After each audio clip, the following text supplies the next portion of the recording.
Abra sua Bíblia, em Efésios, capítulo de número 2. Efésios, está ali perto de 1 Coríntios, 2 Coríntios, Gálatas, Efésios, capítulo de número 2, versículo de 8 ao 9.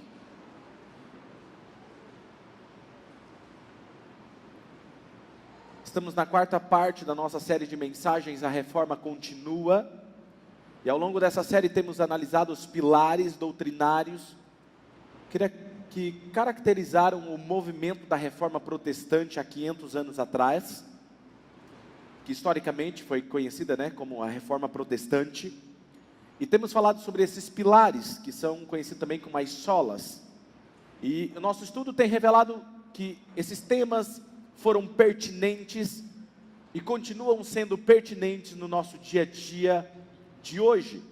E especificamente o objetivo dessa série, como eu disse, não é atacar nenhuma religião ou atacar qualquer outra igreja, mas o nosso objetivo é ensinar você o que realmente a Bíblia diz sobre algumas verdades básicas da fé cristã. Vamos lá em Efésios capítulo 2, abra o aplicativo do seu celular se você quem se glorie. A salvação vem pela graça, por meio da fé.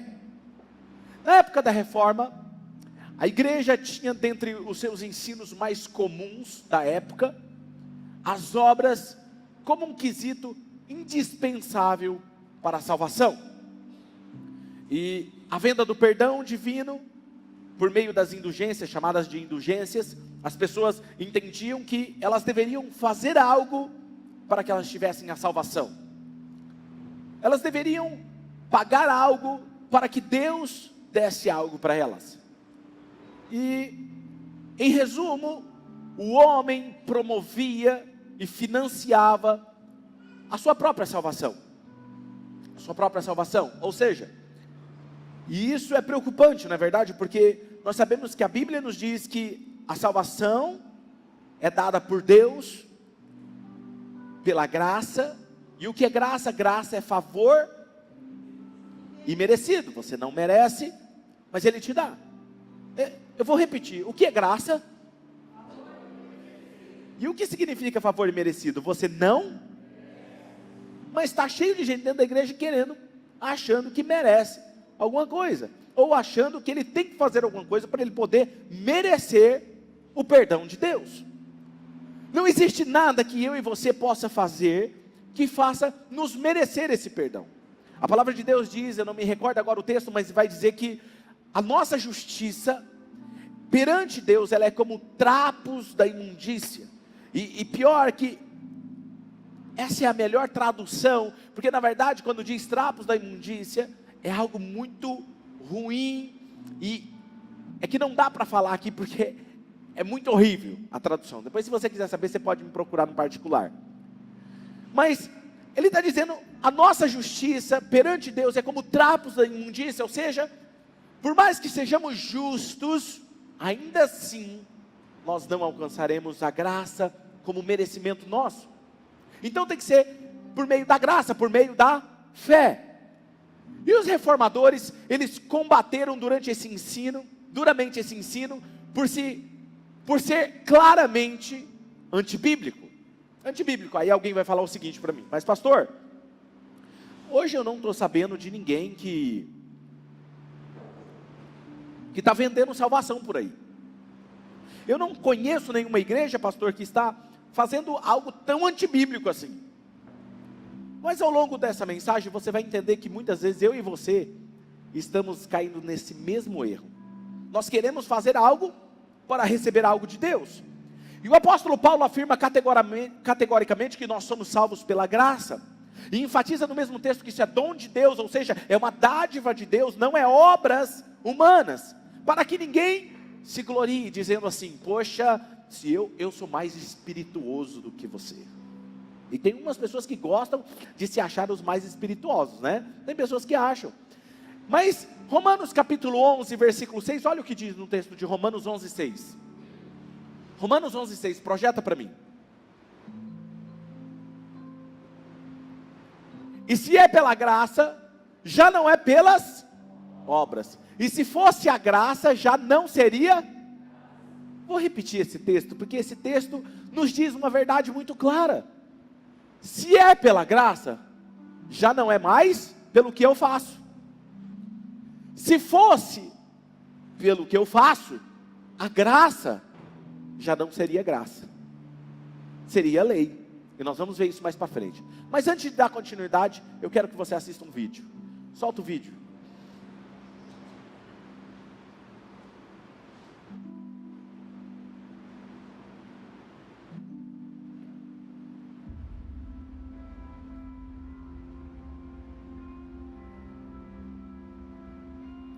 É pela fé.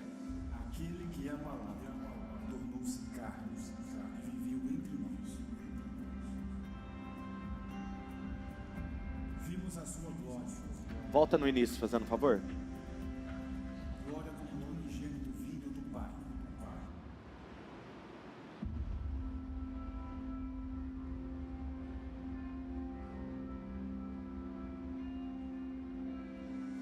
Aquele que é a palavra tornou-se carne e viveu entre nós. Vimos a sua glória. Glória como unigênito vindo do Pai. Cheio de graça e de verdade. Deus nos deixou inúmeras demonstrações do seu imenso amor e nos deu o maior presente que poderíamos receber, a sua graça. Que desde a antiguidade o ser humano sempre achou que poderia de alguma forma merecê-la.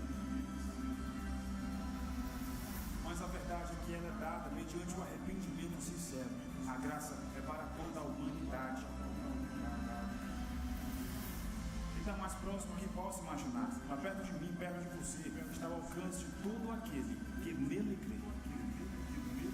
Quando compreendemos e recebemos a graça, temos a companhia eterna do Senhor e Salvador das nossas vidas. Jesus Cristo, Senhor e Salvador das nossas vidas.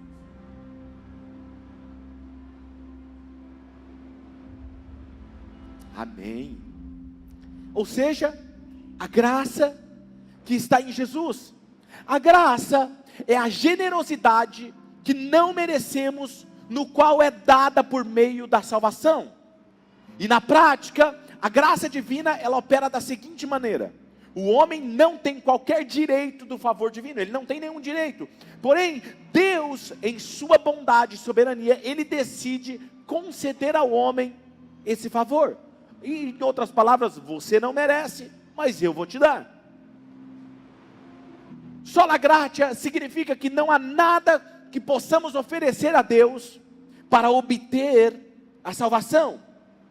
Não é o tanto que eu oro, não é o tanto que eu me santifico, não é o tanto que eu faço obras de caridade, obras sociais, não importa o que eu faça, isso não vai me aproximar de Deus. O que me aproxima de Deus é o arrependimento e o crer em Jesus Cristo como meu Senhor. Isso me garante a salvação. Isso é obra de Deus em nós, não nossa em nós mesmos. E isso precisa ficar claro. Mas eu quero ver alguns aspectos com vocês sobre a graça. E o primeiro é: pela graça nós somos aceitos como somos.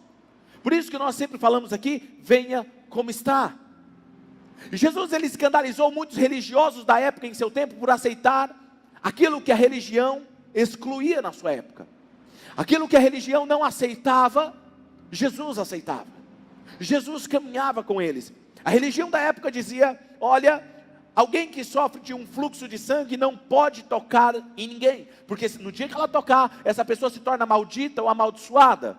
E Jesus se permitiu ser tocado por uma mulher e curou essa mulher. A religião da época dizia: nós não podemos trabalhar e não fazer nada no sábado. Jesus foi lá e curou um homem no sábado. A religião da época dizia: você não pode se sentar com os escarnecedores, com os pecadores. Jesus vai lá e janta com os pecadores e come com os pecadores.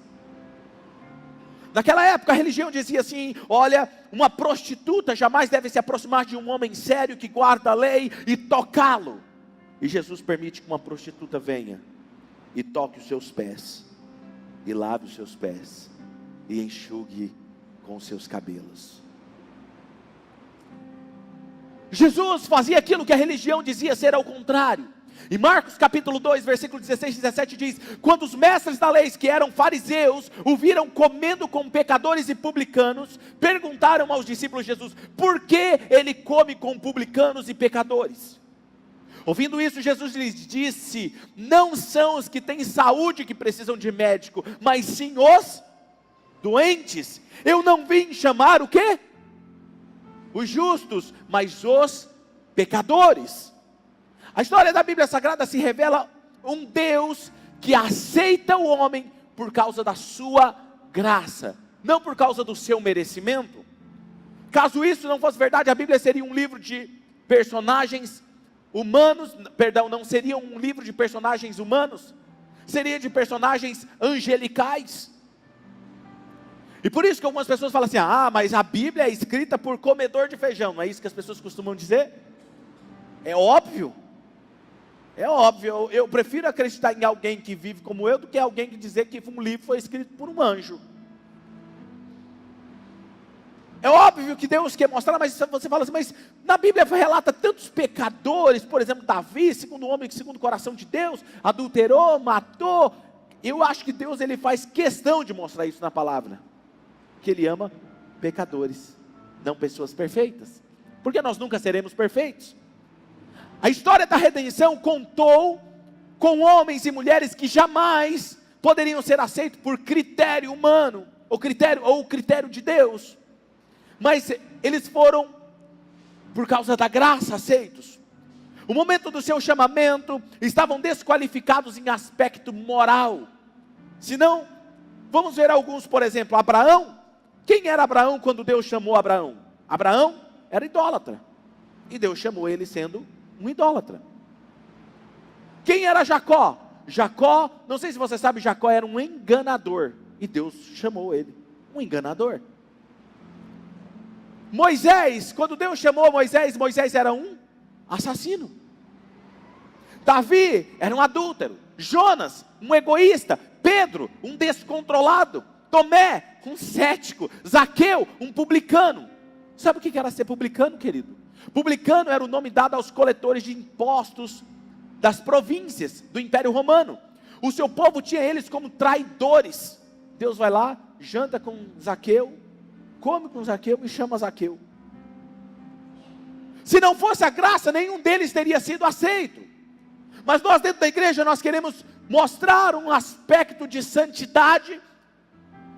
Eu não estou dizendo apologia que é o pecado, gente, me entenda. Eu não estou falando aqui que todo mundo tem que pecar, e eu vou dizer isso mais para frente, mas eu estou dizendo que ninguém aqui é perfeito. Ninguém aqui é perfeito. E se fôssemos buscar esse critério da nossa perfeição para que Deus nos usasse, seria impossível. Eu não estaria aqui no púlpito pregando para vocês. Sabe por que as pessoas têm dificuldade em servir? Alguém me perguntou assim: pastor, por que você tem tantos voluntários lá na igreja? Você paga alguma coisa? Eu não pago nada. Eles chegam mais cedo, chegam 1 hora mais cedo, e nós temos o nosso devocional, nós oramos juntos, e depois eles vão servir com amor e gratidão. E aí me perguntaram: pastor, como é que você faz para ter tantos voluntários envolvidos assim? Tem mais de 100 voluntários por final de semana, é uma média. Eu falei assim: é porque eles entenderam que eles não precisam ser perfeitos para servir. Porque se fôssemos, nenhum de nós nos sentiríamos capazes para fazer algo por Deus. Lucas capítulo 15, versículo 20, olha o que diz lá em Lucas 15, 20. A seguir, levantou-se, foi para o seu pai, estando ainda longe, e o seu pai o viu, e cheio de compaixão, correu para o seu filho e abraçou e o beijou. É a história da parábola do filho pródigo. É o melhor relato para entendermos o que é a graça. Esse jovem vivia em uma família que tinha condições, e um dia ele chegou até o seu pai e falou assim: pai, me dê a minha parte da minha herança, que eu quero ir embora, quero viajar, quero conhecer outros países, quero viajar, quero conhecer a Europa, quero conhecer ali os Estados Unidos, quero viajar, quero conhecer Dubai, me dá a minha herança, que eu vou curtir a minha vida. E o pai dá a parte dele da herança, e ele sai. E diz o texto que ele gastou com viagens, com turismo, ele gastou com muitas coisas, com os prazeres dessa vida, com os seus amigos. E como sempre, quando você tem dinheiro, você tem muitos amigos. Você não ficaria feliz se alguém pagasse uma viagem para você para a Europa, com tudo pago? Fala assim, não, relaxa, não precisa você trabalhar não, esse mês eu pago o seu salário, vamos viajar comigo, eu quero a sua companhia. Eles iam, e ele gastou todo o seu dinheiro. Diz o texto que ele perdeu tudo que ele tinha. E diz o texto que enquanto ele estava nessas terras distantes, o pai, todos os dias, ia à beira do caminho de onde ele tinha ido e ficava olhando, para ver se seu filho estava voltando. O pai o amava tanto, que deu a liberdade dele escolher. Quem ama, não aprisiona. Quem ama, liberta. Não, eu estou te prendendo porque eu te amo. Não. Eu te amo. Você está liberado. Tome a sua decisão. E diz que ele perdeu tudo, a ponto de ele ter que trabalhar para conseguir comer. E diz o texto que ele estava trabalhando com os porcos, cuidando de porcos. E para você entender melhor o que é isso, o que é na cabeça de um judeu, porco era um animal imundo. Imundo, não poderia ser comido. E diz o texto que ele está trabalhando com os porcos, e isso para o judeu é a pior coisa. E o que Jesus estava querendo mostrar é que a degradação humana, até que ponto que chega o ser humano. E ele diz que enquanto ele estava vendo os porcos comendo, ele tem vontade de comer a lavagem dos porcos. E ele fala assim, poxa, vou voltar para a casa do meu pai. Porque lá na casa do meu pai, eu tenho os empregados que com certeza comem melhor do que eu aqui. Vou lá, vou pedir perdão, vou me arrepender. E pelo menos vou pedir para ser um dos seus empregados. E esse jovem volta. E quando ele volta, alguém poderia dizer o seguinte: muito bom, agora você vai aprender, eu vou te ensinar o beabá, agora eu vou te ensinar a me respeitar. O que nós faríamos como pai? Sabe o que esse pai fez? Quando viu o filho, olha o que diz Lucas 15:20, a seguir, levantou-se e foi para o seu pai, e estando ainda longe no caminho, o seu pai o viu. Por que seu pai o viu? Porque o seu pai estava esperando, e cheio de compaixão, ele correu em direção ao seu filho, e o abraçou, e o beijou, e chamou os empregados e disse: traga uma nova roupa para ele, traga um anel para ele, mate o melhor gado, vamos fazer um grande churrasco, porque o meu filho estava morto e reviveu, ele voltou para sua casa. E aí o irmão mais velho: como assim? Eu estou aqui tanto tempo, e o senhor nunca fez isso comigo. Por que o senhor deu roupa nova, deu um anel novo para ele, colocou ele de volta na posição que era de filho? O pai vira e fala assim: filho, você está aqui comigo há tanto tempo, e não entendeu que tudo que está aqui é seu. Você poderia ter feito. Sabe o que me mostra? Cristão que está tanto tempo dentro da casa de Deus e não desfruta da posição de filho. Aquele jovem não merecia. Todavia, aquele que não trabalha, mas confia em Deus, que justifica o ímpio. Aí ele está falando que ele justifica o justo.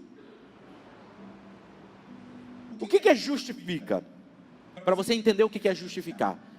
Vamos supor, imaginar aqui que vem aqui, meu amigo. Esse aqui é o Fernando, faz parte da nossa banda, um homem de Deus. Mas vamos supor que ele cometeu um crime. Foi provado. Fernando, nós conseguimos comprovar que você cometeu um crime horrível na cidade de Marília. Está todo mundo indignado, olha só. Todos eles aí vão te julgar agora, vão te condenar.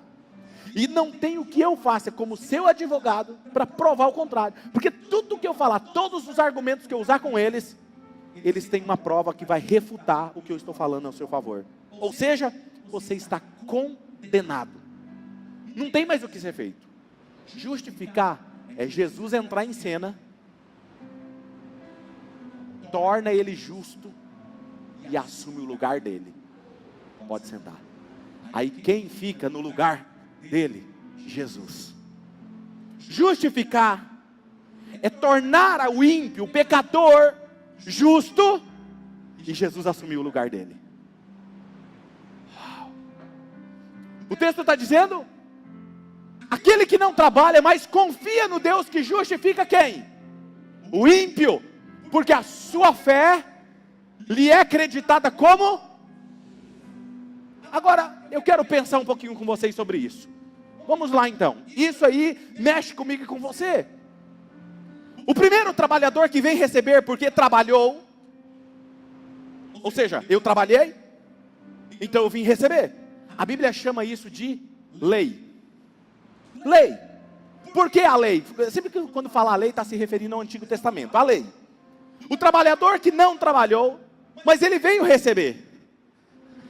Gente, vamos falar a verdade? O trabalhador que não trabalha. Você que é empresário, dono de uma empresa, se o cara não trabalha os 30 dias, e ele chega lá para receber, ô patrão, tudo bem? Vim receber meu salário. Você vai olhar para ele e vai falar o quê? Isso é muito cara de pau mesmo, né? Cara, eu acho que para receber a graça nós temos que ser cara de pau. Porque é isso que o texto está dizendo. O cara que não trabalhou, veio receber, a Bíblia chama de graça. Ele não merece, mas ele recebe. Em outras palavras, Deus está dizendo o seguinte, olha, você não trabalhou realmente esses 30 dias, mas o meu filho trabalhou no seu lugar. E vamos falar a verdade? Meu filho fez bem melhor do que você. Mas eu vou te pagar, está aqui seu salário. Isso é graça. Isso não dá um parafuso aqui? Dá um parafuso aqui, porque eu e você vive tentando fazer alguma coisa para merecer alguma coisa de Deus. Mas era o que acontecia na época de Lutero. Só que agora acontece de outra forma. Isso é o que o texto está dizendo. Se lei é lei é favor merecido, significa o quê? Se relacionar com Deus na base do merecimento. Eu mereço receber isso de Deus porque eu fiz por Deus. Agora, olha isso. Se eu orei, agora Deus vai fazer. Eu escuto esse tipo de argumento. Não, porque pastor, eu jejuei e Deus vai fazer. Eu orei, Deus vai fazer, Deus vai me usar, por quê? Porque eu orei. Isso aí não é barganha com Deus. Isso é o quê? Eu mereço. Sabe por que Deus está me abençoando, pastor? Porque eu estou aqui, obedecendo, eu estou aqui, estou impecável, sou justo. Não é assim que diz aquele versículo? Faça a sua parte, que a minha eu te darei. Não é isso que diz aquele texto, aquele versículo bíblico? Não está na Bíblia, mas os irmãos gostam de usar ele. Não é? Faça a sua parte que eu te ajudarei. Onde está isso na Bíblia? Não está, mas os irmãos gostam de usar. Por quê? Porque ele acredita que para ele receber algo de Deus, ele tem que fazer alguma coisa por Deus. Aí a pessoa fala assim, mas eu preciso ser santo. E aí ela atribui o ser santos a fazer algo. Mas a Bíblia não diz isso. A Bíblia diz que ele é santo, e por ele ser santo, você se torna santo. O que o texto está querendo dizer? Ele é diferente, ele é santo, e por eu andar com ele, me aproximar dele, ele me transforma em alguém diferente e me torna santo. Não é eu ser santo para eu me aproximar de Deus, mas é porque ele é santo, ele me atrai até ele e me transforma igual a ele. É diferente. Não é porque eu faço algo que eu recebo algo de Deus, mas olha, dentro da igreja está acontecendo isso. E o que eu estou querendo dizer é o seguinte, a Bíblia não diz isso. Outro dia uma pessoa se aproximou de mim, e estava comentando alguma coisa, e chegou ao ponto de comentar algo do tipo, e eu falei o seguinte, me mostra na Bíblia. O senhor não sabe, porque não está na Bíblia. Pode estar em qualquer lugar. Não, mas é porque o pastor fulano de tal disse, não, é porque o fulano de tal disse, não, espera aí, eu não quero ficar com o que o pastor disse, nem do que eu estou dizendo, nem o que eu penso, eu quero ficar com o que a palavra de Deus diz, Por isso que somente as Escrituras é a palavra de Deus. Não fique com a minha palavra, fique com o que a palavra de Deus diz. O meu maior desafio com essa igreja, nós seremos uma mega igreja sim, nós seremos milhares de pessoas espalhadas sim, mas todas elas virão para mim e vão falar assim: pastor, o senhor pode falar o que o senhor quiser, mas eu só aceitarei se tiver o que você está falando dentro da palavra de Deus, dentro da palavra de Deus. Essa é a minha vontade, esse é o meu desejo para você. Creia na palavra de Deus, não creia no que eu estou falando, creia naquilo que Deus revelou em sua palavra. Por exemplo, muitos tentam barganhar com Deus por meio de jejum, campanha de oração e assim por diante. Eu lembro da época que Deus começou a me ensinar sobre isso. Eu venho de uma tradição onde eu aprendi que eu deveria orar, fazer, jejuar para ter algo de Deus. E eu tinha um sonho de começar um ministério como o de Jesus. Jejuar 40 dias só bebendo água. Na época, eu tomei essa decisão e eu imaginei. E cara, meu ministério tinha 70 jovens na época. E eu falei assim, imagina, eu jejuar igual Jesus, cara, não conheço ninguém ainda que fez. Poucas pessoas no mundo fizeram esse jejum. Hoje bastante gente já fez. Mas eu imaginava o seguinte, cara, se eu jejuar 40 dias de jejum, Gui, rapaz, quem vai conversar comigo não é nem meus amigos. Gabriel, Miguel, os arcanjos vai descer em peso aqui para bater papo comigo. Você pensa que não, eu estou brincando aqui, mas você acha que não era isso que passava na minha cabeça? Hã? Eu imaginava isso. E aí, eu tenho ali meu amigo, José Vinícius, é dessa época. Né, Zé? Não era assim? Achava que o anjo Miguel ia conversar comigo, cara. Aí, porque eu estava santo demais. E eu imaginava, cara, vai acontecer milagres, os jovens vão crescer, o negócio vai acontecer. Fiz 40 dias de jejum, fiquei só o filezinho. Você já viu o filé de tilápia? Já? Não, fiquei pior, fiquei o filezinho do grilo. Só ficava a carcaça e o olho andando.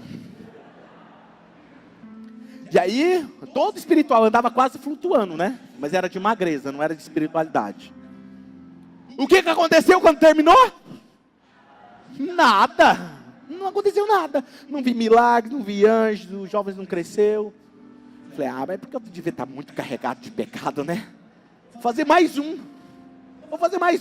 E recuperei alguns meses, dei uma engordadinha, entendeu? Deu aquela camada de gordura. Depois, no outro ano, com um ano, fiz o segundo jejum de 40 dias. Uau, agora vai. Terminou o jejum de 40 dias, o que aconteceu? Por que você já sabia a resposta? Mas espera aí, se isso é fato, se eu jejuo, eu recebo algo de Deus, eu não tinha que ter recebido? Sabe por que Deus não me deu? Porque se Ele desse um crescimento explosivo para mim, uma unção, se Ele mandasse os anjos dele para conversar comigo, sabe o que eu diria? Sabe por que está acontecendo isso aqui? Milagres acontecem, sabe por que nós estamos grandes? Porque eu orei, eu jejuei. Quem está me entendendo? Não era ele. E aí continuou.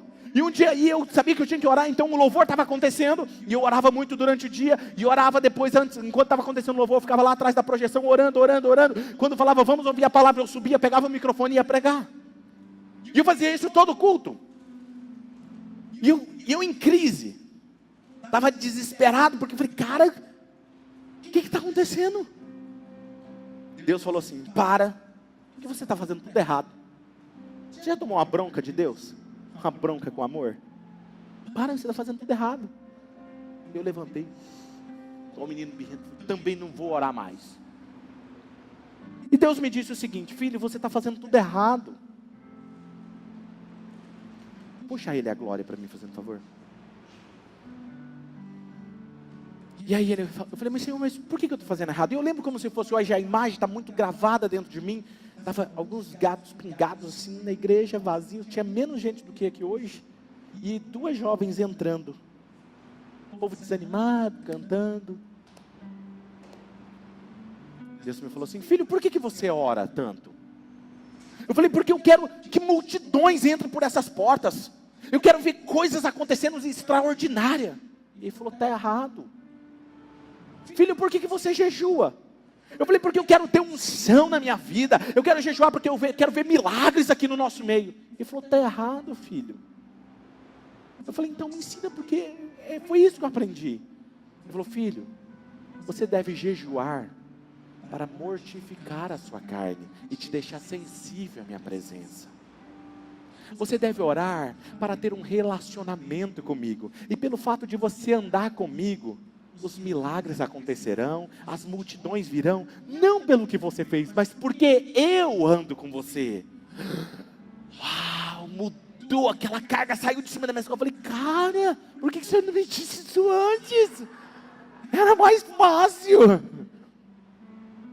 Pastor, o senhor jejua? Jejuo. Você ora? Oro. Mas não é mais porque eu vou ter que fazer alguma coisa para Deus. Eu oro porque eu amo estar com Ele. E as coisas têm acontecido. Então, às vezes alguém me pergunta, pastor, qual é o segredo de a igreja crescer tão rápido em 4 meses? É Ele. Não tem outra explicação. Não é pelo que eu faço. Não é porque eu oro. Mas então por que o senhor ora muito? Eu oro muito porque eu gosto de estar com Ele. Eu tenho alguns amigos aqui, que se deixar, eu passo o dia inteiro com eles. Por quê? Porque sua companhia é agradável para mim. Não é porque eu quero algo, é porque eu amo estar com você e você gosta de estar comigo. Entendeu? Pastor, por que você passa tanto tempo com Deus? Eu amo Ele. Isso é graça. Ele me dá, não porque eu mereço, mas porque Ele me ama. E o que eu quero te dizer é o seguinte: não tem nada que você possa fazer que vai mudar a sua identidade de filho. Não tem. Eu quero que você assista um vídeo que mexeu comigo. E você vai entender o que eu estou querendo dizer, que existe uma identidade de filho dentro de você. Solta o vídeo. And the God of the heavens is the one who fashioned you together. I mean, that's really what we want to know tonight.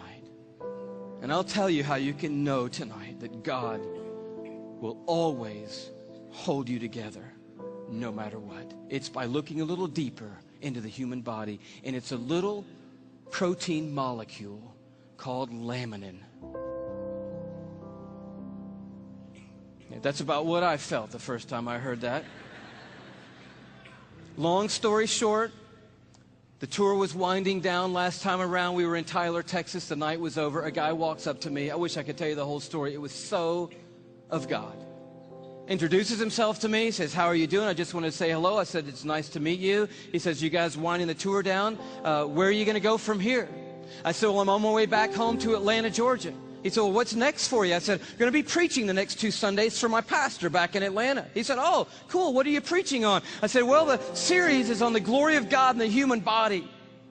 He said, that's really amazing. I'm a molecular biologist at the university down the road. Give me your talk.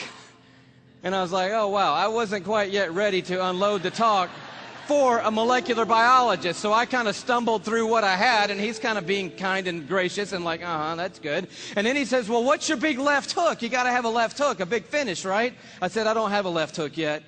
He said, oh, Louis, oh, man, your left hook is laminin. And I'm totally blank on laminin. He goes, Louis, it's a cell adhesion molecule. Protein molecule? Do you know about proteins? I'm like, no.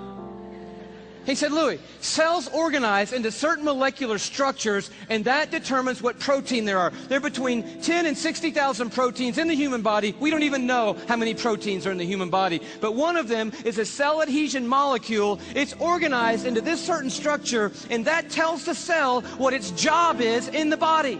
And this one is a cell adhesion molecule. And I'm like, all right. He said, no, Louis, it's like the rebar of the human body. The steel they put in the concrete when they lay the foundations of things, it's that stuff. It's holding your membranes together. It's the glue of the human body, Louis. It's laminin. You got to tell them about laminin. And I'm like, I promise you, I'm going home and tell them about laminin. And I'm sure when I do, revival is going to sweep across the church and probably around the world when I tell them. He said, no. You got to see laminin. I'm like, okay, let's see it. He said, no. You need to go look it up. online. You need to go Google laminin. Like, I don't even know how to spell laminin. Takes his card out, he writes on the back, Laminin. I'm like, okay, I cannot wait to get to my computer and get on Google, click on images, type in laminin, and I'm waiting, and these little thumbnails come up on the screen, and I'm like, wow, that's laminin? The cell adhesion molecule. Woo! I am so excited. I am beside myself. I cannot believe what I'm seeing. I love laminin. I'm so fired up. You should see laminin, I guess. That's the thing, right? Okay. Here is a scientific diagram of the laminin cell adhesion molecule that's holding your body together right now. Okay, this is what I found right here.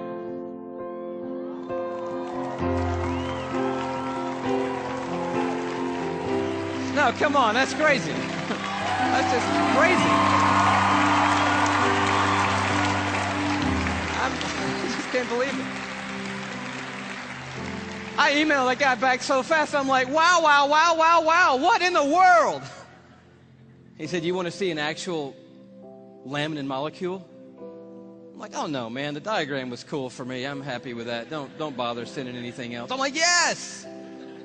And he sends me this image, an electron microscopic image of an actual laminin protein molecule. It looks just like this.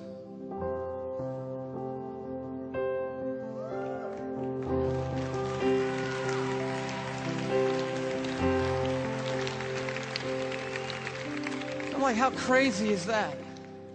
That the stuff that holds our bodies together, that's holding the lining of your organs together, holding your skin on, is in the perfect shape of the cross of our Lord Jesus Christ. And immediately I'm thinking about the words of Paul in Colossians 1. You know this beautiful passage where Paul's talking about the supremacy of Christ and the sufficiency of Christ. He says, for by him, talking about Jesus Christ, all things have been created. Things in heaven and things on earth. All things were created by Jesus and for Jesus. But then the next verse goes on to say this. It's crazy. And he, Jesus, is before all things, and in him, that is, in Jesus Christ, all things hold together. It's right there. I'm like, of course they do. Of course they do. Everything holds together in Jesus Christ. And he goes on at the end of this paragraph, and he just tells the story of grace. He says, for God was pleased to have all his fullness dwell in Christ, and through Christ to reconcile to himself all things by making peace through his blood shed on a cross. A palavra de Deus nos diz que em Cristo todas as coisas foram criadas e estão ligadas nele. Não tem nada que você possa fazer que vai tirar essa proteína de dentro de você. Isso é como se fosse um DNA do seu Criador. É ela que faz a sua pele estar aí, o músculo, os ossos. O amor de Deus revelado no universo e na molécula mais pequena dentro do ser humano. O amor de Deus em todos os lugares,